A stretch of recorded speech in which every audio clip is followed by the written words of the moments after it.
Hi, we're here in San Jose, California at WebRTC Conference and Expo, the 5th version. I'm Eric Lanask. With me on the program is Chris Videk from Genband. Chris, thanks for joining me. Good to see you, as always. Likewise. Good to be here. This is such a great opportunity. So I've started off talking with a lot of people today about sort of where we are in terms of the state of adoption of WebRTC, and I've gotten kind of a mixed bag of responses. Some think we're ahead of the curve, ahead of expectations. Some think we're way behind, and others sort of we're kind of where we should be. What are your thoughts? Well, you know, I would say this. 18 months ago, when I was an independent, before I came to Genband, we did a deployment with Vonage. They got 2 million users. So I think that there is a significant number of deployments out there that are using WebRTC, but it's transparent. I'll give you another example. The Comcast X1 platform. It's all WebRTC, right? So, you know, you're looking at tens of millions of users that don't even know they're using this technology, because it's one of those invisible things, and that's one of those tests for how good a technology is. So how do you promote, how do you build, how do you drive a technology that is intended, you're right, to be invisible to the user, and sort of build a business case on it? Well, and what we've done at Genband is we've taken the assets and the technologies that we have traditionally supported. You know, we bought the Nortel technology portfolio, or a big part of it, and we've also bought their carrier base. So, you know, we've got a huge number of users, and those folks are, especially in the carrier business, are paying attention to what's going on with over-the-top applications, because over-the-top is taking revenue from them day to day. We don't have to market to those guys. They're coming to us. We fielded our Fring application 2.5 years ago. We got 50 million users on it. That's a wild number, you know. So we're looking at the opportunity to deliver solutions within our Candy infrastructure, and Candy is really an orchestration layer. It's a single API with a single development environment for all of our products behind that. So you can reach from WebRTC all the way back into legacy telecom with a single API. And that's what we think is going to be sort of the killer app for WebRTC moving forward. And what it means is that as one starts to replace the next, and then replace the next, and replace the next, it's not going to matter. Once if we eventually move to an all WebRTC environment, for instance, we're still going to be, your customers are still going to be able to run on the Candy platform. Exactly. So Candy is a bridge, right? And telecom is governed by a lot of government regulation, tax issues and everything. You just can't go out and replace your infrastructure tomorrow, because there's huge financial ramifications.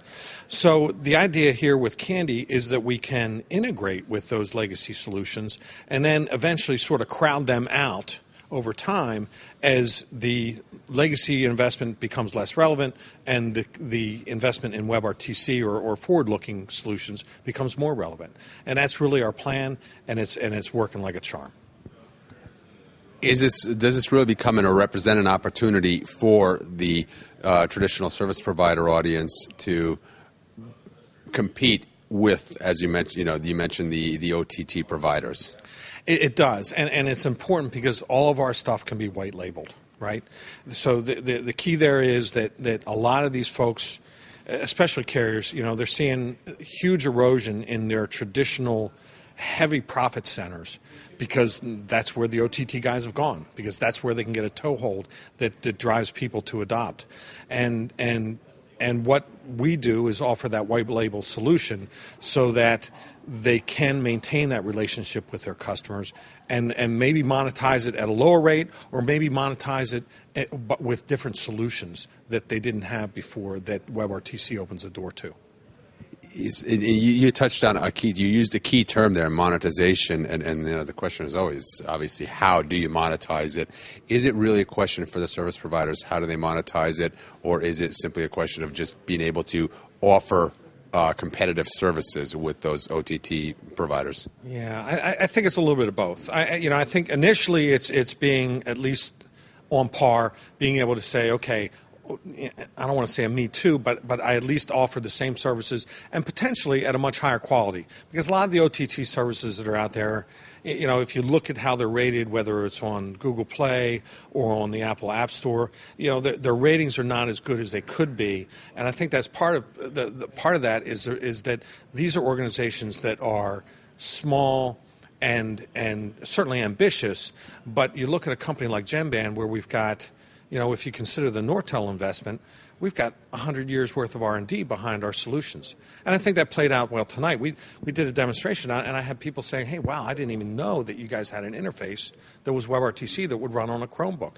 Well, yeah, it's just, that's part of what we do. But we do it in a way that is really refined and really high quality, because our customers, those carriers, they won't take anything less. What's the difference in terms of sort of revenue and use case potential between the carrier market and the enterprise? I think that use case for carriers is really all around convenience, and it's about what's in your pocket, right? Enterprises were really, if you look at what happened with Microsoft last week at the IETF, and the fact that now they've got Skype. They've got a Skype element that's based on WebRTC. They're taking Link and are rebranding it as Skype for Business. They've taken ORTC and negotiated with Google and agreed to make it part of the 1.1 release of WebRTC. That in terms of the enterprises is huge. Enterprises, you look at browser utilization and you say, well, 80% of the universe is using Chrome or Firefox. Well, that's great. But if you look at a microcosm of that in the enterprises, that number would be 80% Internet Explorer. So they have to have Microsoft on board with this before they're going to adopt. So we're seeing a slower adoption in the enterprise space, but a more rapid adoption in the carrier space. Is the idea of a browser-based Skype a big deal? Should some of these WebRTC vendors be concerned? I think so. I mean, honestly, it's an amazing thing and understand something.